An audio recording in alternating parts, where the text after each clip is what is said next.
Welcome, Fablers, to the official start of your weekend. This is, of course, Fox Talks, the only show on the Fable 42 Network devoted to all the other shows on Fable 42 Network, where we build community through friendship, gaming, and chaos. I am your host, Ronan Fox. With me, as always, is Cody. Say hello, Cody. Oh, that's right. Cody didn't want to come today. Yeah, he quit. Choices were made. Lines were drawn. Whatever. Okay. Well, say hello, Solo. Hello, Solo.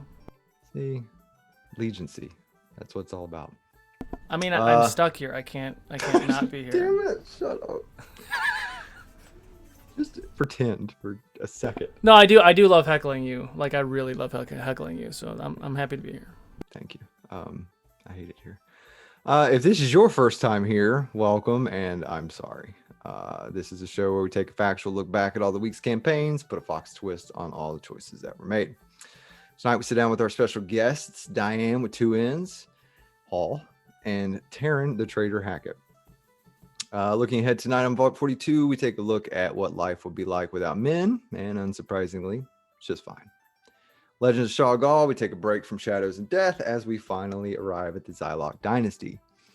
And lastly, on Realms of Ukador, I don't really remember much happening. Just kidding. The good buddies finally take on Vault Talk. But before we get into all that, let's do some sponsors and announcements. First up is Griffin Co. So everything that you see that is on those streams that is 3D printed is brought by Griffin Co. So big shout out to them. And then Vorpal Board. So if you guys are playing remotely like everyone should be, then check out our friends at Vorpal Board. It gives you the ability to play any game off the shelf using their streaming and component scanning technology. Other mentions include we got obviously Patreon are doing so much crap with that I can't remember. We got community games for Patreon. We have the Wizards Prom coming up on the 21st, noonish I think is the tentative date for that. We have short form content, lore videos coming out, all kinds of stuff. So check that out and see how you can support us there. Ko-Fi is another option. Check the link down below to figure out how you can support us that way and the benefits that everyone gets doing that. We also have all of our videos on demand through Twitch, but also through YouTube. So you can go there. I think it's 2 days after they air. They're up on YouTube. So go there, like, subscribe, do all the YouTube-y things. We have podcasts up. Find those on all your podcast getting things. I don't know. I don't podcast. And then also we have, obviously this month is Black History Month. So during this month, it's obviously important that we recognize Black history and be aware of inclusiveness on all fronts. But obviously it should be noted that it's not limited to this month and that we appreciate Black culture and creativity year round. But because this is Black History Month, we are going to have a spur of focused games on that. And I think the first one is after this one. It's Caller for Change. It's going to be helmed by the amazing Casual Campbell in his first DM experience on the Fable 42 Network. So tune into that. That's going to be a big deal. Okay, I think with that, I still have no idea what I'm doing, and you have nothing better to do. So let's start some Fox Talks solo. Since Cody abandoned his post, hit me with that intro. All right.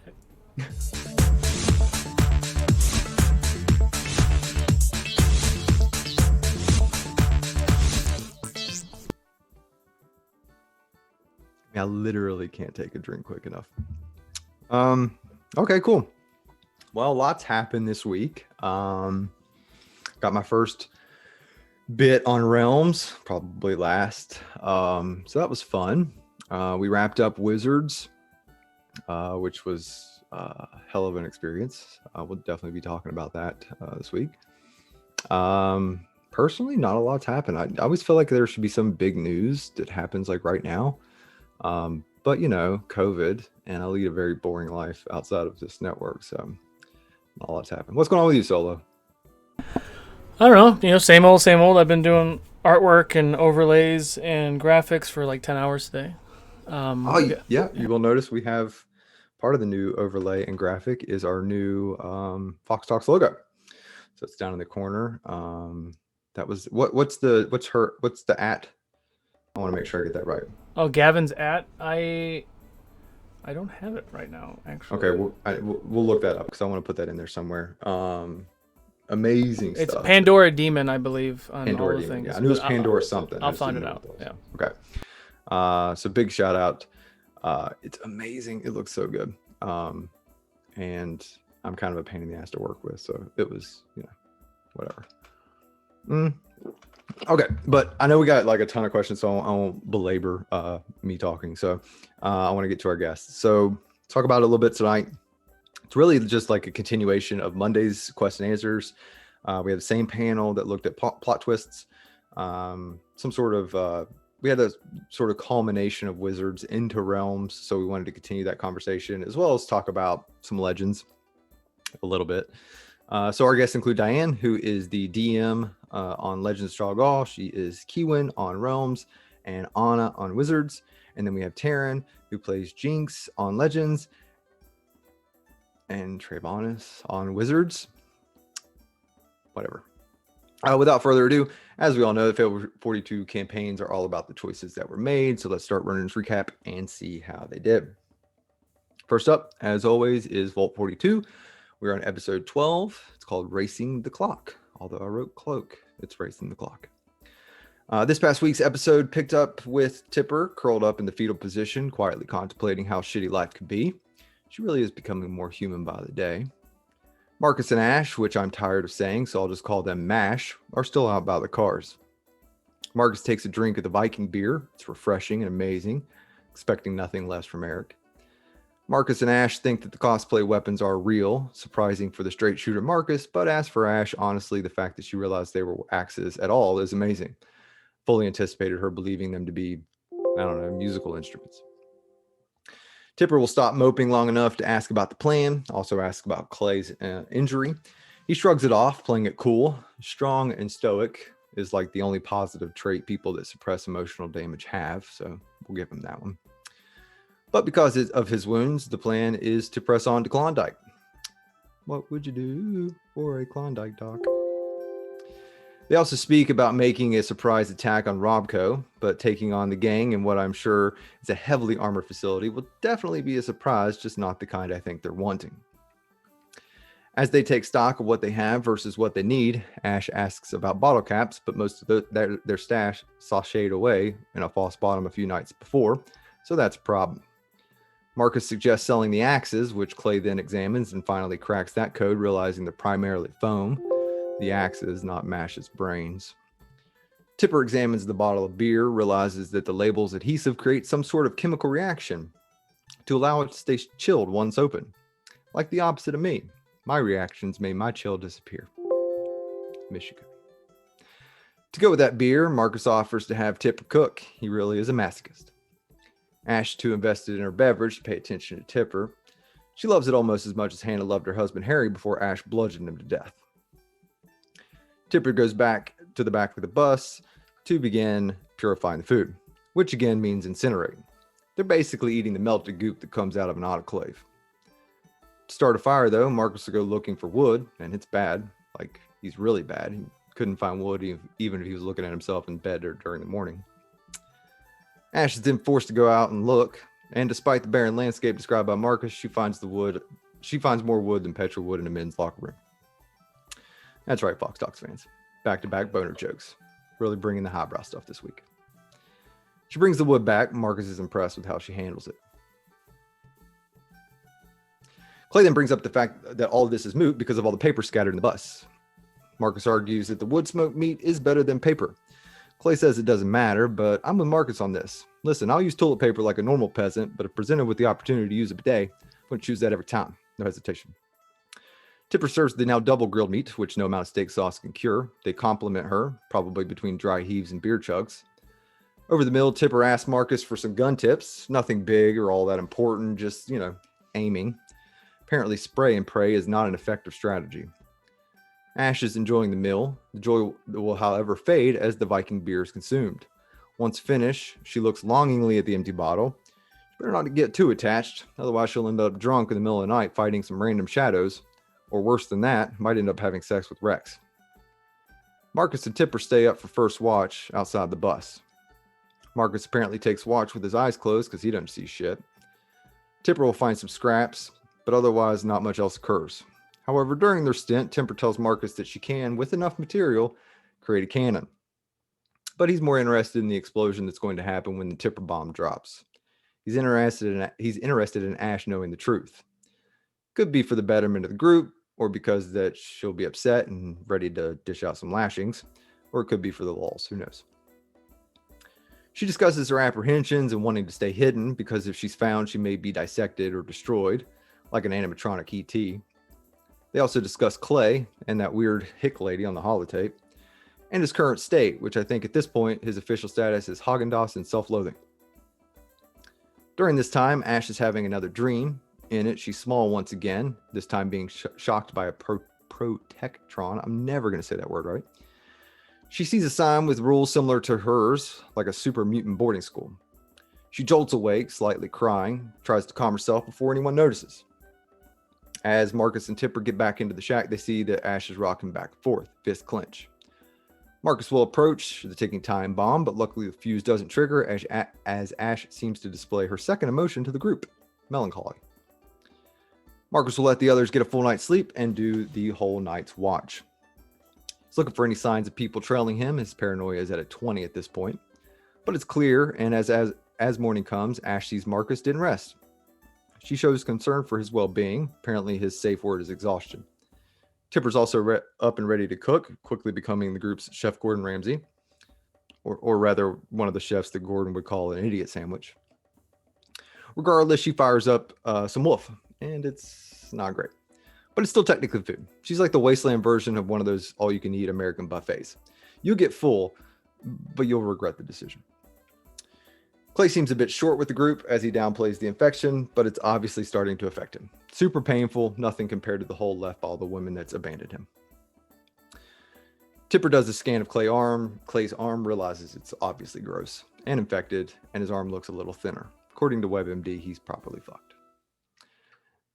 They need to move. So they start the day's journey. Marcus, of course, constantly looking back for Masuka or Batista, but apparently he's blinded by the blue-haired super mutant beauty because, again, he doesn't see shit. But Clay and Ash do see a dust cloud in the distance behind them, so that's not great. They do make it to the fork in the road that they've been to previously and proceed towards Klondike. As they crest over the hill, they can see the town below, but they can still see that cloud behind them. They definitely get the sense that they're being followed, like when you turn off all your lights at your house before feeling like you need to sprint up the stairs. Tipper sees a sign that says that they're about 5 miles outside of town and are expected to get there as night falls. And so they make their way. As they get to the city, they see a large city sign, Klondike. But there's a big red X through the K, L, O, and N. So welcome, Fablers, to the Dike. Looking for help for Clay, Marcus remembers a local eye doctor, which sadly seems like their best option. Clay's going to get a couple options for antiseptic and have to choose better one, better two. As they enter the town, they also notice a few other shops, including a bar named Jezebel's, but I don't know, it seems like it should have been a brothel, not sure why. Well, the reason it's probably not a brothel is confirmed when the group doesn't see any men around. The group approaches one of these women and asks about finding some help for the wound. She mentions Martha's mending. Clay doesn't wait for any other words. It's like he's got a case of the Gallop and Ho-Hos. Ash will follow him. The lady, named Serena, warns the others against coming into contact with the armadillos. She's flabbergasted that the group is actually looking to head towards them. She tells them that a couple months back that they had come and rounded up the men to help with the chem production, which is super sexist. Women are completely capable of making illegal drugs, if not more so. Most of the meth labs I've seen blow up were run by men. Serena is very distressed, but since they're going there anyway, she tells them to get information from June and ask Marcus and Tipper to keep an eye out for her husband. I don't remember his name, but as long as it's not Harry, he should be good. As they leave, Marcus sees a place to potentially hawk the fake axes. Unsurprisingly, it doesn't work, as everyone minus Marcus knows they're toys, including a small child whose mom will eventually buy them, making the child twice as dangerous as Marcus and 4 times more intelligent.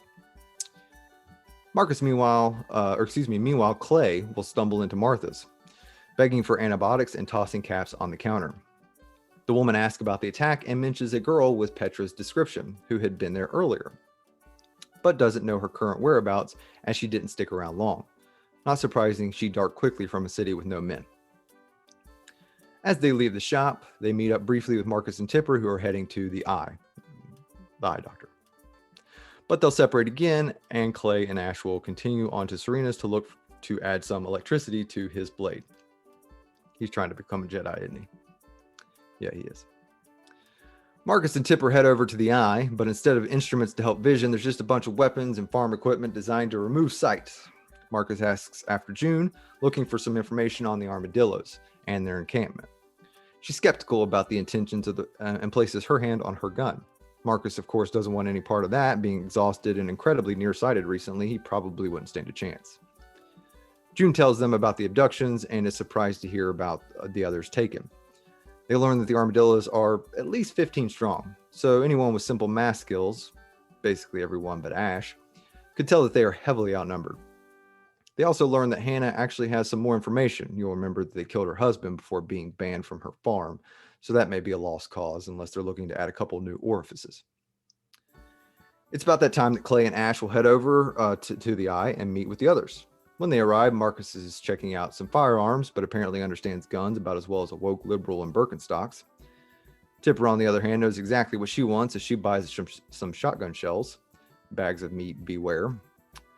From here, they are directed over to Jezebel's to get some rooms to turn in for the night, which is good because between the dudes of this group, if they don't get their beauty sleep, they're on the verge to somehow becoming less useful.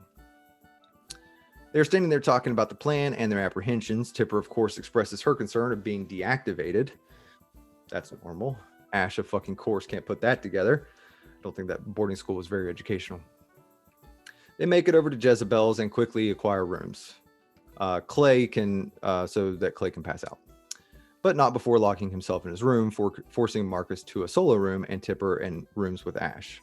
You can feel the disappointment in Marcus not getting to have a night alone with Ash.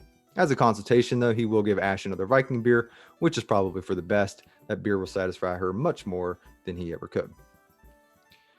Before they bed down, they also run into an old friend, actually, Rita, who acts shady as fuck, saying that she followed them to see what they were up to. Turns out that she wants to go with them and wants to get a revenge for her family.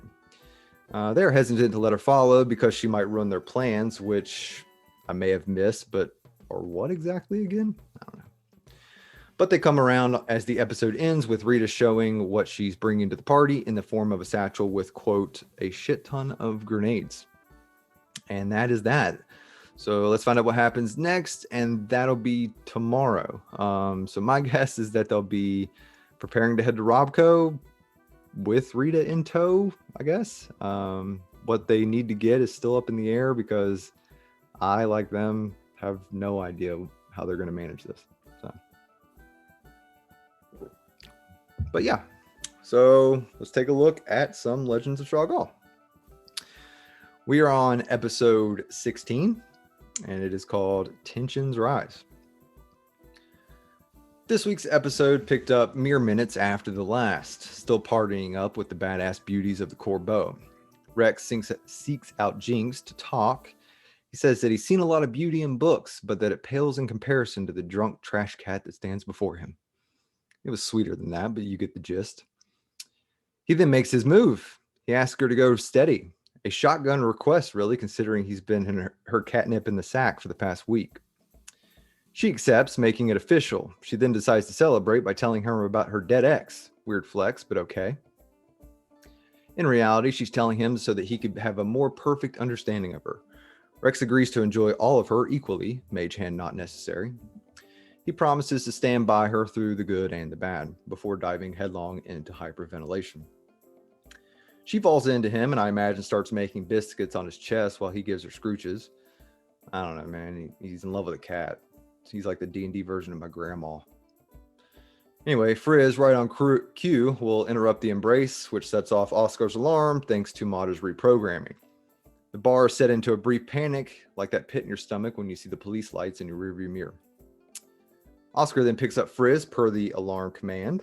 This unsurprisingly pisses off Frizz, who demands Mata explain herself. After hearing what they've done, he knows he needs to reprogram it. Oscar, not Mata. Frizz seems upset by the fact that he feels like he's the least liked in the group, which is clearly untrue. That's obviously the damn hell rat. After everyone calms down, Mata explains that during her time with the Corvo that she had asked for fighting tips and weapons, and I can't blame her. If I was around them, I'd also be trying to exchange long hard objects.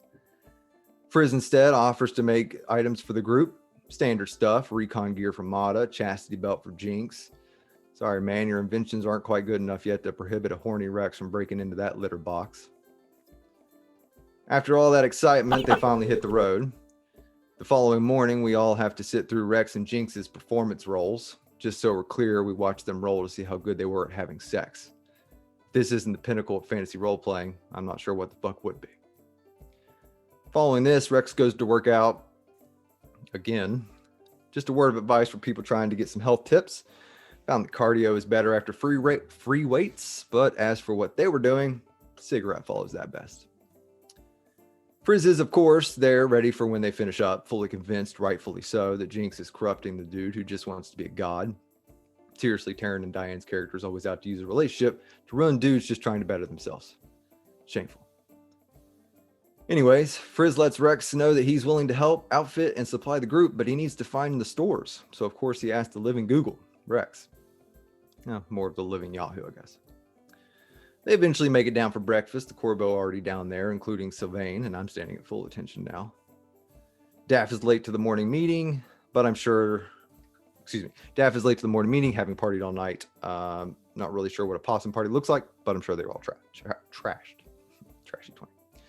Jinx gets up her stank eye towards Ratcliffe. How long until she kills it and leaves it in Rex's bed looking for positive affirmation? Mata once again seeks out the Corbo, looking for advice on their trip to the glacier. Corbo are offended by the lack of small talk, subjects like the weather or the previous night, or just how good looking guys are with backwards hats. Sylvain tells them about the path towards the glacier and warns them specifically about the train tracks, but let's face it, they should already have their suspicion. Their record on travel is like 0 for 50. Before they break, Frizz wants to talk to Daffodil about her dealings with Oscar. She plays dumb. At least I think she was playing. Tries to blame Brad, not fucking cool, bro. Man's just sitting there chilling over some bomb-ash hash browns. Frizz is having none of it, angrier than a West Virginian who thinks someone's about to take their guns away. Ladies make no apologies for their actions, and let's be honest, they're going to do it again first chance they get. Following breakfast, they're separate from the Corbeau and set about traveling for most of the day, without seeing much of anything. It's quiet, which for Diane is a fucking gift to her players. After several hours, they decide to bed down at camp amongst the stalagmites. The evening proceeds to business as usual, tinkering and squats. That's how they roll. Before sleeping, Frizz will take one of Mata's rapiers and set about making some improvements. Mata will take watch. During this time, she notices that Daffodil is tossing around a bit. Daffodil is having a dream where she awakes at her family's camp. There's no one there, however, but before that long, she hears the familiar voice of her demon friend Draumar. He's just wanting to check in with the star like some weird groupie. Tells her to keep her secret, even from the rest of the group, so I think we can add domestic violence to the long list of trauma experienced by this group. We're quickly checking off all the PTSD boxes. Following that, Mata will wake Jinx for her watch, and if the recent past is any indication of future events, let's trap in. First thing she does, with a hand upon Rex, is take a drink from her bottle. As she sits there looking east, she mentally travels back to that campsite where her dwarven friend is. He gives her a foreboding update on some of the others, one of which is at some sort of facility, and another, Cass, that can't be found. We also get confirmation that this dwarf from her past is dead, which I don't know if we knew 100% before. They speak for a bit about their relationship before he gives her a kiss on the cheek and she returns to the present. She wakes Rex for third watch, who will spend his time reading up on the Zylok language. And I'll just say what we're all thinking. These guys suck at watches. Like, between the dreams, the books, the visions, like, none of them are actually focused on group security. I mean, a fucking group of Goliath in full plate could have snuck up on him. But luckily, there's no such enemies. So he continues to read until it's time to start making breakfast. The rest of the group awakes to the smell of food. Good smells, signifying that this definitely was not prepared by Tipper. Mata learns that Frizz has turned her rapier into a radiant beacon of light, a loud sword for a very loud gnome, so it works. They enjoy the breakfast Chef Ilias has cooked up. before he casts Detect Magic, as Daffodil will perform a song titled "What Does the Oscar Say?" It's fucking brilliant. I hope it's clipped. Rex notices Ratcliffe is magical and then speaks to it telepathically, but is interrupted by Daffodil, who is listening in on the conversation, like when landlines were a thing. And if you're old enough, you know exactly what I'm talking about. The day's travel is once again quiet as they approach the end of the tunnel. It's dark, lit by fire. As they approach, they can see a blockade that Sylvain had told them about. One of the guards steps forward, another beautiful woman in armor, approaches them and tells them to halt and demands that they explain their intention. Rex tells them about the Black Glacier, which garners more laughter than the first time he got naked in front of Jinx. The guards take down everyone's names. Easier to ID the corpses, I guess. The lady is a bit condescending until they name drop Sylvain, which changes her demeanor, and they allow them to enter the dynasty following a bit of posturing on both sides. Upon exiting the tunnel, they first recognize the snow, a blustery flurry slightly obscuring the city. I guess it's more of a town. But once there, they find the first humanoid they see is an orc, like a dead rose amongst the bouquet. He's not exactly thrilled to meet the travelers, basically thinking, fuck these damn tourists. Following that awesome first impression, they enter town proper and see several shops and a tavern. As they try to adjust to the cold, Daffodil crawling up underneath Jinx's cloak, making her look like some sort of weird hunchback. Completely unpersuaded, they totally and completely randomly decide to head to the large statue in the center of town. It's a relatively new depiction of a woman who they recognize as the queen of the dynasty. Nobody knows her name, so we're calling her Ethel. Following that, they head to the tavern. They see orcs, members of the militia, and even some of the others of the Mythyal region. They approach the bar, helmed by a drow, and Rex, much to the chagrin of Jinx, foregoes asking about drinks to ask the bartender for books. She then tells him where she can find such information, and they also arrange their stay. After that, they do share a drink and some food after finding a small table in the center of the room. Rex tries to acquire enough chairs for the group by approaching a group of dwarves, but doesn't, again, exactly make a great first impression. Mata will try to help out by shouting various languages at the group, but somehow, somewhere in there, she does manage to offer ale. Surprisingly, this broke-ass approach seems to be working, but then Rex refuses to buy the ale. Luckily, his girlfriend isn't being a dick, so she hands over the coin to Mata. After buying the drink, the extorting dwarfs release the chair. Over food, they speak about their plan before deciding that they'll be splitting up guys and girls when it's time to head to the rooms, so no awkward purring for the couple. Once finished, it's decided to head out into the town for the last few hours of the evening to look at some of the shops. Brad tells Rex about a bookshop, and of course, Rex's pants shrink at that news. But then something odd happens.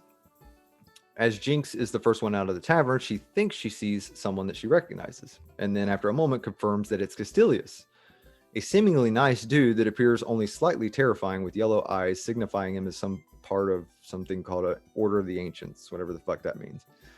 But he's got no sleeves, so he's okay in my book. And we also know that he has been inspecting the incidents involved with the trains. The whole conversation is a bit awkward as we learn that he's sort of like our big brother to Jinx, so it's like old family smashing headlong into new, which is never an easy transition. I should know, my dad was married 7 times.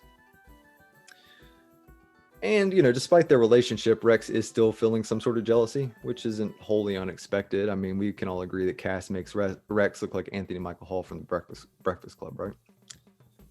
Cass offers to help the Legends with their task in return for assistance with his missions, and so Rambo will join the Smurfs. This should be fun. What will happen next in this new dynamic is anyone's guess, really. This is kind of where it ends. They're basically in town just after meeting him. So we'll have to wait and see what will transpire. The next episode will be Monday, so tune into that as they make their sort of final preparations on their way to the glacier. And new time. Yep, new time. That's what I was about to say. So starting Monday, Legend of Shoggoth will be starting at 6 Pacific now. So that is a time change from when they were starting at 5:30. So 6 Pacific, 9 Eastern. So tune in then.